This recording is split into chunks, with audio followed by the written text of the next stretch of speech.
Welcome to the Why Not Today podcast, where we celebrate courage, determination, and the power of saying, why not today?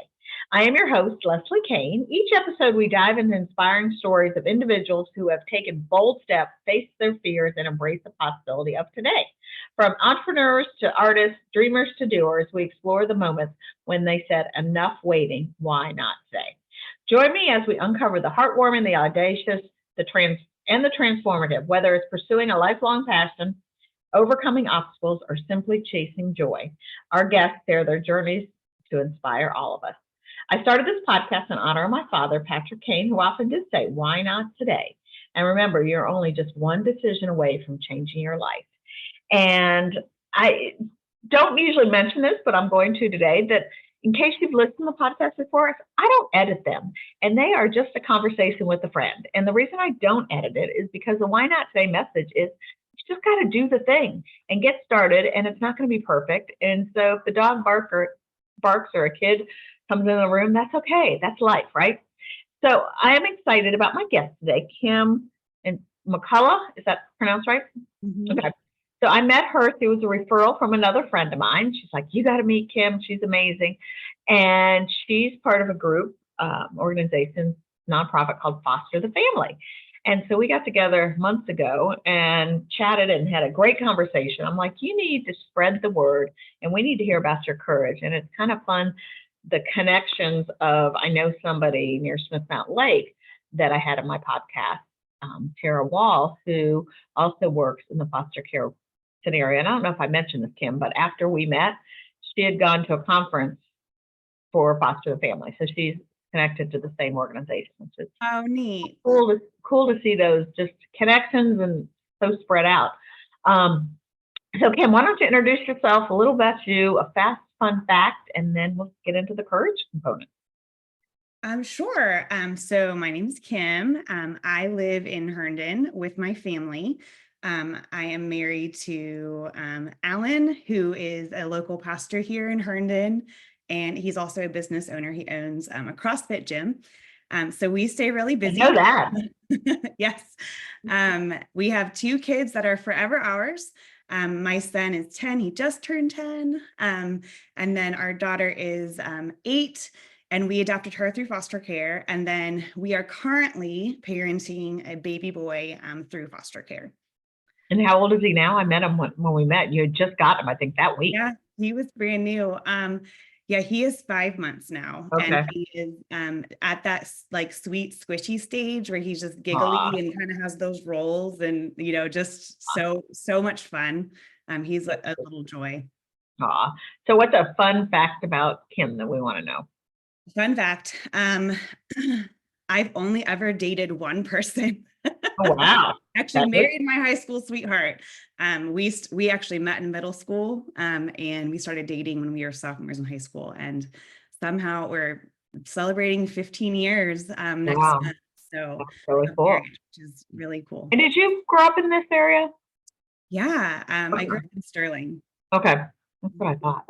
Yep. My sister's the same. I don't know. She started dating her husband at 15.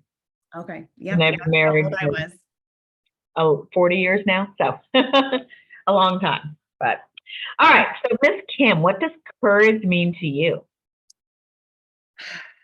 Courage is, I think, leaning into what you know is right, knowing that it's going to be really hard, and maybe not knowing all the details. I think in this day and age, there's a pressure to kind of be over prepared, so as not to offend anybody or do something wrong. But I think so much of courage is just stepping into the next right thing, not to quote Frozen or anything, but the next right thing, and then kind of figure out like what that looks like as you go. Kind of the way I roll and the way my husband rolls, we just kind of like to move and build the plane while we're flying it. And that, sometimes that gets us into like really uncomfortable and stretching situations. But we figure it out as we go. And it's been like a wild ride and a fun ride of just saying yes to opportunities, saying yes to kids, and, embracing the hard with the good. Right. Oh, I love that definition. Just, it's going to be hard and you just got to do it. And that's really the why not today message is you just got to do it. You have to start. And I'm like you, I usually have an idea and I'm jumping before I finalize the idea. Somebody asked me one time, we were doing an event together and she goes, do you figure out everything you're doing and find a date? Or do you find a date and then figure out what you're doing? I'm like, oh, I find the date and then figuring out what I'm doing. And you figure it out, and sometimes it's the last minute, and not because I procrastinate, which I kind of do sometimes, but it's up here. You're kind of marinating in it, and it's not really all of a sudden, but it's all of a sudden. Sure. And sometimes you're like, what have I done? Yeah, I'm in too deep at this point. Yeah, I'm definitely finding a why not today formula, like of courage, is people have that pivotal moment. Like you remember where you were, who you're with, the feelings. It's like, okay, enough is enough, and this is what I'm going to do now. Mm-hmm. And you just have that moment. You're just like, okay, I'm going. I'm jumping in. Yeah, I love it. So let's talk about your courage stories with Foster the Family. How'd you get involved? And first off, before you tell your story, when I met you, and this is one of the reasons I wanted to share your story, is I had preconceived ideas of, I know so many people wanting to get pregnant and having babies. And so you had this precious little, perfect little, not that all babies aren't perfect, but little boy. And I'm like, why would this child be in foster care? Didn't somebody want to adopt it right away? And so I had lots of preconceived ideas about the foster care system. And I should have known better because the other person on the podcast, but we didn't really talk about it. So let's talk about how you got involved and share that part of it, why there's so many children in foster and why you're different than just fostering a child for adoption. Sure. Start. I think I was always intrigued by the idea of adoption growing up. And when we first got married, we had the opportunity to take in a family member who was a teenager at the time. And she lived with us for about, I think, 9 months. It was a family member. Like we weren't becoming her parents or anything. Like we were. How old was she? She was 15. She turned 16 while she was with us. Oh, wow. And yeah, it wasn't like we were taking over. It was like, we're just a pit stop in your healing journey, in your family's healing journey. And the goal was always to get everybody ready to be reunited. And it was never supposed to be forever. And so that was kind of our first experience that was somewhat close to foster care. That's what's called kinship care, actually. And we didn't even have the terminology for that at that point. Now I know there's so many kids that end up living with family in the same way, but it's more official, like through the system. Right. I'm sure that was hard. A 16-year-old, 15-year-old girl, as you guys newly married, like a lot of things could have gone wrong in that situation. Or I'm sure there's a lot of things that were interesting. Yeah. She actually moved in on our 1-year anniversary. Oh my goodness. So that's how we really jumped in. Yeah. And she was great. There was definitely like a honeymoon period that wore off. And it was hard parenting a teenager when we were still really young. We had gotten married right out of college. So there was a lot of learning curves, a lot of things that if I could go back, I'd do it differently. But it was like, again, one of those things like she needed to go somewhere. And we just said yes, and we figured it out. And thankfully, we had a village come alongside of us and really support her, and they supported us. So we weren't in it alone. Right. And I think that was kind of our experience with that. And then we jumped into foster care many years later. We had such a great support system around us as well during, those first years of fostering, that we realized early on, that doesn't happen for a lot of people. A lot of foster care go into it without any sort of support system. And so that's kind of why we wanted to, jump into Foster the Family and starting that support for so many families that, we learned 50% of families quit after the first year because they don't have support. So you're going. Let's talk about what is Foster the Family and what's the mission and how did you get involved with that? So you had your family member live with you, and then you fostered another little girl? Is that So before you got involved with foster yeah, family? there was a few years in between. We actually were trying to start a family, had 2 years of infertility, and decided, okay, well, we knew foster care was going to be in our future, so let's just go ahead and get trained. The first week of training, found out I was pregnant, Of um, course. which is kind of the normal story, apparently. So we finished the training, did our home study, and then had our son and kind of went on pause for about a year. And 2 weeks after we were officially licensed and approved, we had our first placement, is what they're called. But our little girl, Christy, came and lived with us. She was 2 days old. And she never left. We adopted her just right before she turned 2. So she was with us that whole time. And, has a family that she had visits with and that sort of thing. So we're very much like an open adoption. She's got a big, beautiful family that we, want to include in her life. Right. And so, yeah, that was kind of our entryway. So she's almost 9. So we've been licensed for just about 9 years in Fairfax County. Okay. And since then have had multiple children in and out of our home. So what exactly is foster the family, and how is explain that and the difference, or what's special about it? Sure. So I will just go back to answer your first question. The goal of foster care is to be a pit stop, to be kind of that that bridging the gap between these kids and their parents, because their parents are typically, there's a cycle of foster care. They've come from a broken home. They don't have a support system. They've made choices or have had just things happen to them that have made it really hard for them to parent their children the way that they need to be parented and taken care of. And so those children have been separated from them, and then they were given, these things that they need to do in order to be able to parent their children again. Right. So the goal is to come alongside these parents and help them so that they can all be reunited. The goal is restoration. The goal is we want families be whole. And so that doesn't always happen. Yeah. Sometimes they're not able to fulfill the requirements. And so that's really, really sad for everybody. And I think that's when adoption happens, but it's rooted in like brokenness. It's rooted in trauma. And it's like this weird, you're excited that this child's in your home, but it's rooted in loss and brokenness. And so it's celebrated. I like the description of it's a broken hallelujah. It's rooted in brokenness, but it's like, we know that like they have a family now, but they also come from a family that's not you, and that's hard. And it's hard for them. So that's my little soapbox about adoption. Well, and I felt like, so this is my preconceived idea is, you think of the fostering children, kind of like I thought of fostering dogs, like people foster dogs as they're trying to find forever homes.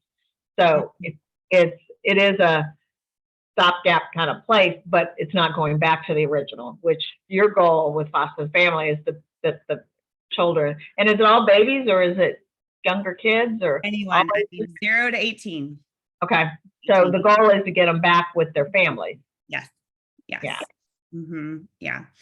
So Foster the Family, we're a nonprofit. We don't actually license families. We just come alongside and support the foster families that are already doing the work. So we work all over the DMV area. We're actually a national organization. So this is just our DC branch, and we work just in the DC metro area. There's hundreds and hundreds there's I think 600 foster families. Well, I think you had a little bit of a courage story how you got involved, didn't you? Yes. So we had a little girl with us for about 13 months from birth. And it was over 2020. And so there was lots of like just hard things because of the pandemic. And it was also just a really hard case in general. And then me and this little girl were like, she was my girl. And so when she left, it was a very, very hard goodbye. And I was homeschooling my kids and just sad and grieving. And I told my husband, I think I need to go back to work. I think I need to do something with this grief. And so that's kind of where I kind of started to look and go back, be open to working again. I had been a stay-at-home mom for 7 years. And so I got in touch with the founder of Foster the Family, who's in New Jersey. And we kind of were like, oh, well, maybe this would be like an opportunity to have a branch from the New Jersey location. So DC was the first branch. Now we have 5 branches all over the country, and we have lots of support groups all over the country as well. And so that's kind of how it started. For me, it started from loss. And so I wanted to kind of turn that grief into something good and something that could give back. So we took a 3-year break from fostering while we kind of built this branch in DC. And that's been a really beautiful thing to watch grow. So some of the things that we do when a child enters foster care, we have 2 stock rooms, one in Manassas and one in Falls Church. And from there, we're able to, support all over DC, Montgomery County, and all over Northern Virginia. We have volunteers that work on call. Our volunteer team is amazing. They come to one of our stock rooms. They pack a bag that's curated for that child and that family. We have a freezer full of home cooked meals. We have all the stuff, clothes, hygiene products, toys, books, blankets, teddy bears, just everything that child needs. So many kids come into foster care. They're coming straight from school. They go straight to this new family's home. They just have the clothes on their backs, or they're able to go get a trash bag with the essentials. And they forgot their like precious teddy bear at home. And so to be able to go straight to their house and deliver brand new stuff to this child, it gives me chills every time I think of it. It just affirms the dignity that they have, and that they have so much worth. And, we're not a social worker, we're not a foster parent, we're just strangers that want to show up and see you in your most vulnerable time and say, hey, you matter and you're worth all this stuff. And so that's what it means for the kids. What it means for the families is they don't have to run out to the store while they're trying to welcome this child into their home. Unfortunately, sometimes we have like an hour notice to prep for a kid to come. And oftentimes we don't know what size they're going to be until we actually have eyes on them. And if they're coming in and they don't have any extra clothes, what are you going to do? You can't run out to the store in that moment. You want to spend time with that kid, making them feel welcome, figuring out the transition. So it saves them a trip to the store, but it also shows up and sees the parents in a very vulnerable time. And so it's a lot about just showing up and seeing people and in those moments. So that's a huge part of what we do. From there, we welcome those families into a community of support. We love to connect families to one another because there's something about walking this journey with people that understand the language. They understand what it's like to have social workers in and out of your home constantly. Courtroom hearings and visits with biological parents, and just the complexities that foster care brings in. It's just a lot easier to do that with people who get it and understand. Well, and I think anything, and I'm finding really with talking to people through this podcast, I met so many different people, and I think you said at the beginning, we need to come alongside people.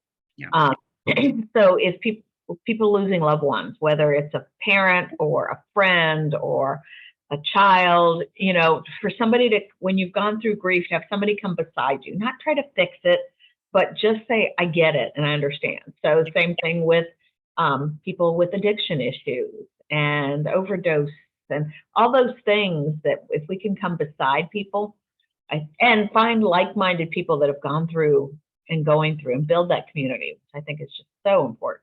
Absolutely. And that's really a beautiful thing that's happened, is a lot of foster families have become volunteers. And so they love to be able to bring their kids along and deliver a package to another family. When we brought our little baby boy home from the hospital, we had a family in Maryland bring us a stroller, a car seat, and this really nice bassinet. And they were welcoming an emergency placement that night. And we were like, what are you doing here? You're going to be in the car for 2 hours. But it was just this like amazing ripple effect of care. When they've received something, they realize, oh, I really needed that. And I want to show up for other people because I didn't know how much I needed that support in that moment. And so that's been a really beautiful byproduct of what we've been able to just watch be built in the area. It's been really beautiful to see. Awesome. Yeah. And I can totally relate. Totally different thing with talking about grief. Like when my dad passed away, I didn't get it until, like, I had friends that lost parents, but didn't get it till you felt it. Yeah. Till you had to walk through in those shoes. And then it's a whole different world. And to be able to go beside people and know what they're needing, instead of so many people have no idea what somebody might need. Yeah, absolutely. Be there. So I know you guys do other things other than just supply immediate. Yeah. So what else do you do? So we have support groups for foster moms and adoptive moms throughout the area. We have occasional dads work groups as well. And we do respite nights, which is 3 hours of free childcare. That's our most popular program. Yeah. Childcare can be a tricky thing because kids from hard places have hard behaviors. And not everybody is equipped to handle that. Not every family is willing to trust a babysitter with their kids. And so we have specially trained volunteers that provide that service.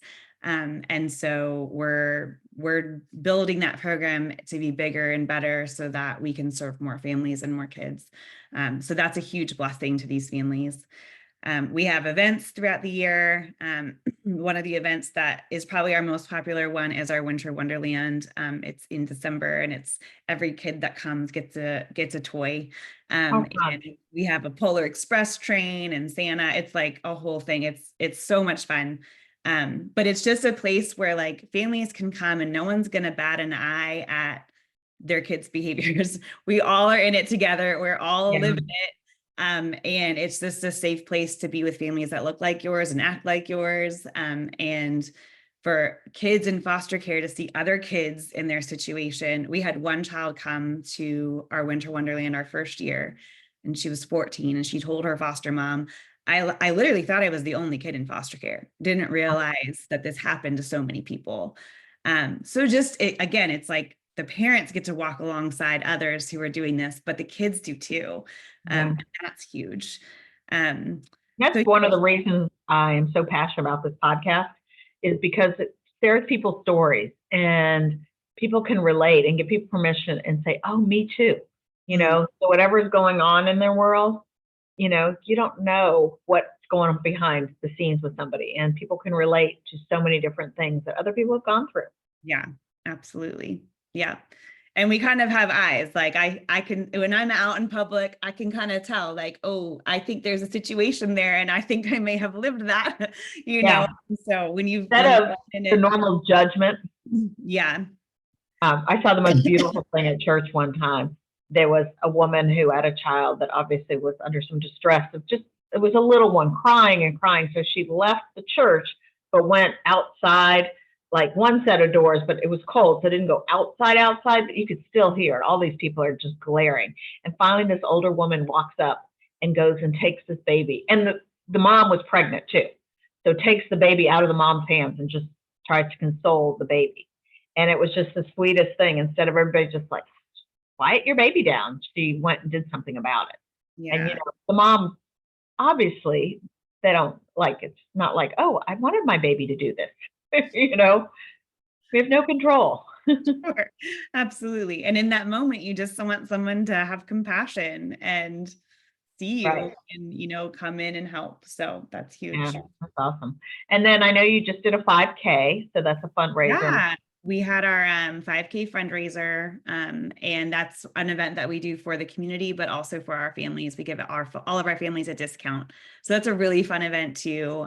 We did that in Springfield. We had like 250 people come, which was a great turnout. Awesome. So it was a lot of fun. And then we do other things throughout the year. So like tonight, we're doing our Mother's Day dinner for all of our moms. And then we have summer baskets going out. So at the end of the month, we're doing a big collection all month from different partners.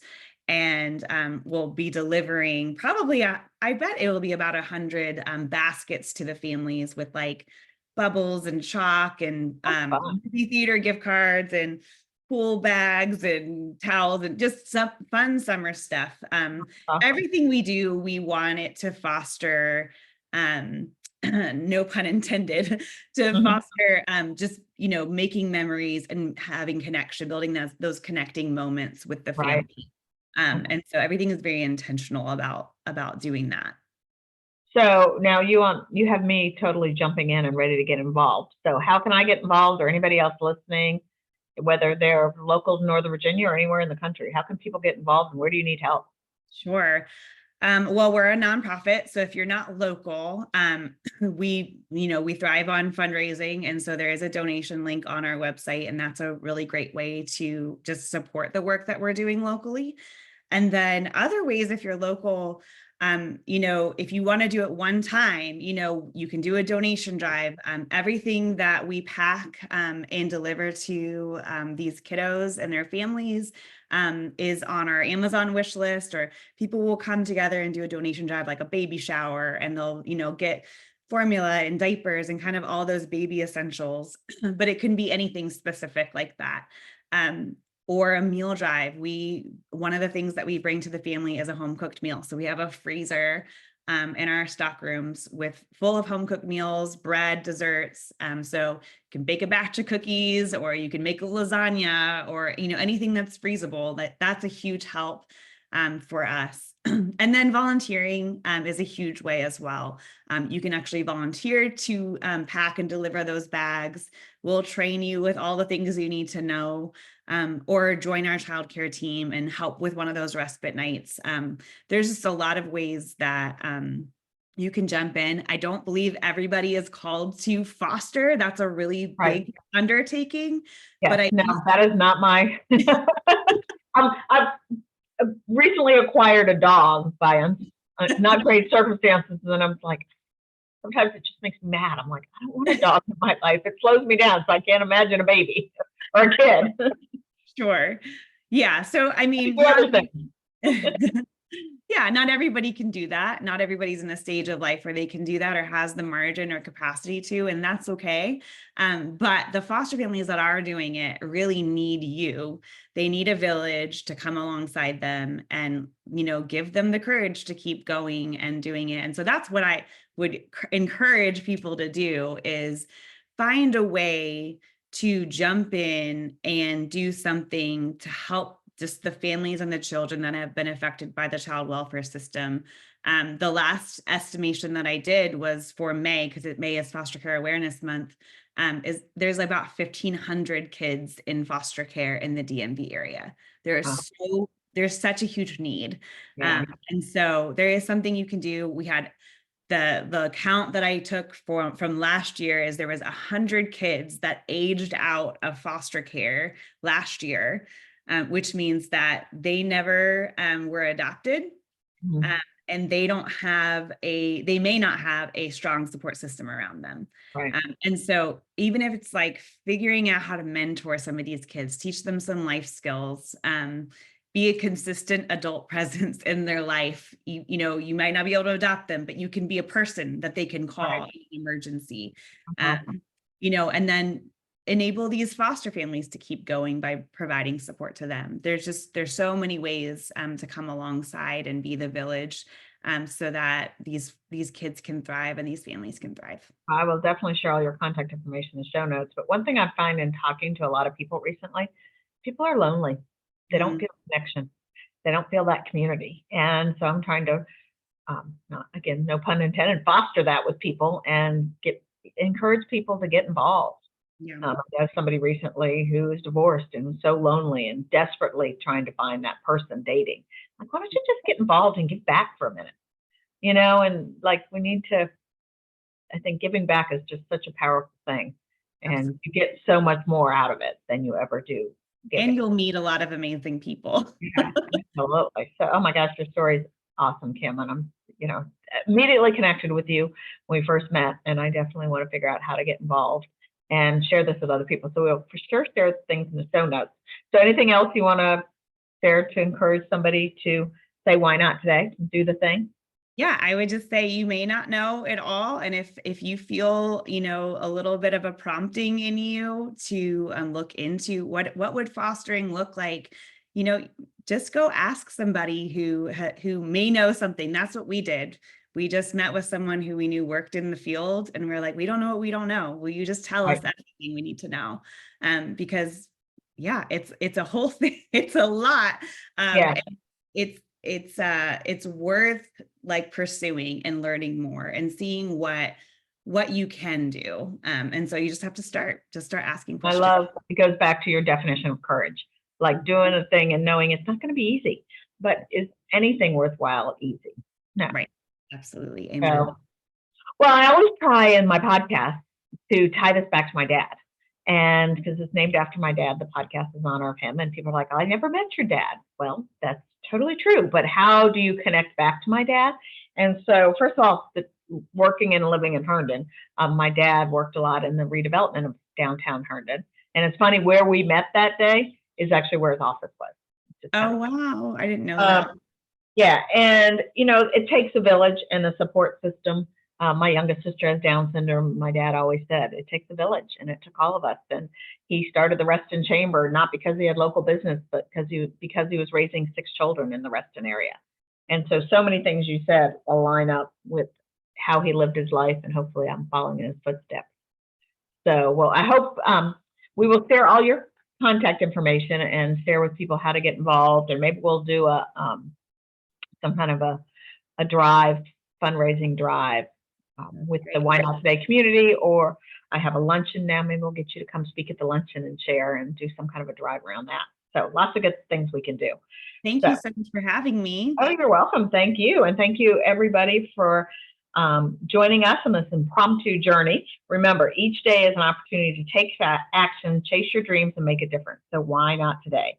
Remember, you can subscribe, share, and keep pushing forward. You can find everything you want to know about the Why Not Today podcast at whynottodaypodcast.com. Obviously, we're on every podcast place, including YouTube. And we have Why Not Today swag in case you need to be reminded to say why not today. So thanks again, Kim. And everybody remember, say why not today.